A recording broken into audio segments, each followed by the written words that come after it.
Hi, folks. Welcome to Crisco's Corner. Welcome back. And those of you that are new, welcome. Well, you're not going to believe this one. Very rarely am I speechless.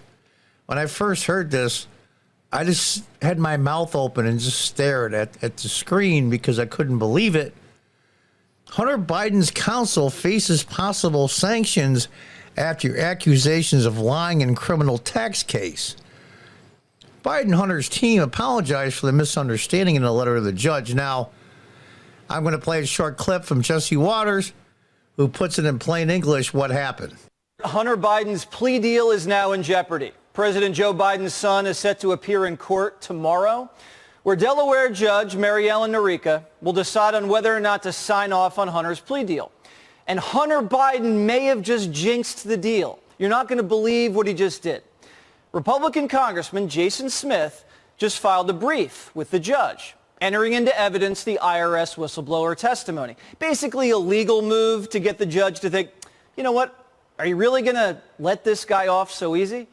And Hunter Biden's attorney called the courthouse clerk today and pretended to be a Republican attorney and told the clerk, oops, you know what, we didn't really mean to file all that whistleblower stuff.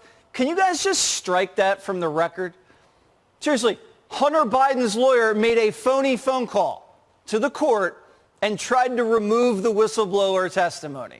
Whoops, there it goes.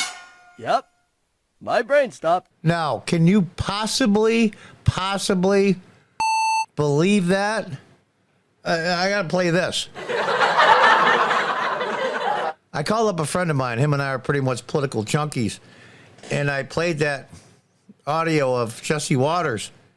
And he couldn't believe it either. This is, you know what? This is like either a Babylon Bee skit. I mean, what is it? Truth is stranger than fiction? Let's read on. The judge presiding over the Hunter Biden criminal case threatened Biden's legal team with sanctions over allegations about lying to the clerk's office. Hunter Biden's counsel is accused of avoiding proper court procedure to allegedly get information about the IRS whistleblowers removed from the docket. Like Jesse Watters said, the accusation is a female lawyer, her name is here later, one of the lawyers represented Hunter Biden, pretended to be a Republican lawyer and asked if the stuff that was given from the testimony in Congress for the whistleblowers be removed because there was personal stuff in it and this and that. So that way the judge wouldn't see it when she goes to sign off on the two charges of tax evasion and the weapons charge. I mean, it's just unbelievable. Hunter Biden's counsel is accused of avoiding proper court procedure. Delaware Judge Mary Ellen Noreika gave Biden's legal team until 9 p.m. on Tuesday to explain their side. Specifically, a lawyer from Hunter Biden's legal team is accused of misrepresenting who she was when asking to remove amicus materials from the docket. She allegedly called to ask the clerk to seal the information instead of making a formal request to the court. The court has discussed the matter with the relevant individuals in the clerk's office and has been informed that the caller, Ms. Jessica Bengals, represented that she worked with Mr. Kitilla and requested must be the legal representation for the Republicans, a Republican lawyer, and requested the amicus materials be taken down because they contain sensitive grand jury, taxpayer, and Social Security information. This is like a bad movie. A real bad movie, like a 3.6 out of 10. It appears that the caller misrepresented her identity and who she worked for in an attempt to improperly convince the clerk's office to remove the amicus materials from the docket. The court will temporarily place the docket under seal until close of business on July 26 to afford defendant the opportunity to make the requisite showing. Should defendant fail to make that showing, the docket will be unsealed in its entirety. In a letter obtained by Fox, Biden's legal team told the judge that the lawyer who called the clerk had accurately represented her affiliation with the law firm. It was all just one big misunderstanding. Oh, come on. It was just an error. The matter under consideration appears to stem from an unfortunate, unintentional miscommunication.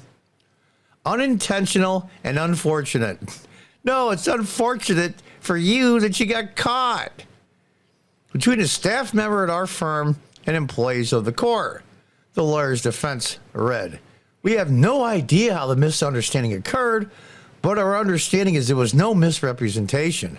We have no idea how that happened. I don't know how that occurred. I'll tell you. Boy, strange things happen in the world. You have to be kidding me. You have to be kidding me. But here's the thing. A lot of these big shot Democrats have been fooling people for decades. Biden says the economy's swimming along beautifully and everybody's making out. And 45% of the adult population believes it. They can just say whatever they want, true or not. How does that go? There's absolutely zero repercussions for lying or sending out misinformation, but there is a penalty to be paid if you tell the truth. We hope this letter in the attached declaration dispels any suggestion that undersigned counsel or our staff would ever intentionally misrepresent or mislead the court with respect to any matter. Unfreaking believable. Biden will plead guilty to 2 misdemeanor counts of willful failure to pay federal income tax on Wednesday. The first son reportedly failed to pay more than $100,000 in taxes over $1.5 million of earnings. This is a guy that has zero business experience, absolutely got crap for brains, never really ran a successful company himself, was hired for a few because he's a Biden, but he made that one portion, $1.5 million. God knows how much he made that he declared. And what skills does he possess to make that kind of money? Mystery to me. Biden is also sent to enter a pretrial diversion agreement over a separate gun-related felony charge. A plea agreement, which has been called the sweetheart deal by critics, was negotiated between Biden and the Department of Justice, which Correca has the power to reject or accept. That's the judge. Fox Digital News has reached out to Hunter Biden's defense team. I'll bet. Well, he couldn't ask the White House. Don't you remember? President Biden doesn't talk about things with his son. It went from, my son and I have never talked about his business agreements and things that he's done in business. And then it morphed into, if you see the lawyers dodge, it morphed into, from the press secretary, not that he never discussed things with Hunter, but he's never been in business with Hunter. Now, it's done on purpose to make it sound like it's the same, but it's not, because they have proof, of course, that he discussed things and was involved in Hunter's business. This whole thing is a bad movie. And you know the really crappy part? Nothing will happen. Well, for 2 reasons. One, the DOJ, at least the people in charge of it, are owned by the Bidens and the Democrat Party. And 2 is the Republicans in Congress, in positions of authority, have zero balls, no backbone. Republican women have more balls than the Republican men in the Congress. It's just a statement of fact. We're going to do an inquiry to do an impeachment. I'm trying to believe Kevin McCarthy. I'm trying to believe that he's doing the right thing. But, you know, we sent a very strongly worded letter. We sent this letter. Was it Grassley, Senator Grassley, who I think is a decent guy. I sent a letter and waited for a year for a reply and didn't get one. So I sent another one. Didn't get a reply, so I sent another strongly worded letter. Rand Paul, who I actually like, said I sent a very strongly worded letter about Dr. Fauci. No response. I sent an even stronger worded letter. Ooh, what is he going to put him on double secret probation? Grow a set of balls. If you're going to go after people, go after them. If you're not, then don't. But the whole thing is just so farcical. One of the people on the Hunter Biden defense team called up trying to squash testimony submitted to the judge so she could make her ruling on the plea deals that were made with Hunter. And then pretended to be a Republican lawyer trying to seal up those records so the judge couldn't see them. And what will happen? Nothing. It's amazing to me. Everybody thinks people in position of power and authority are really, really smart. But I got to give it to them. They're getting away with it, and they've been getting away with it. We're going to see what happens. Anyway, I just thought you'd get a chuckle out of this. Until next time, goodbye, God bless, and good luck.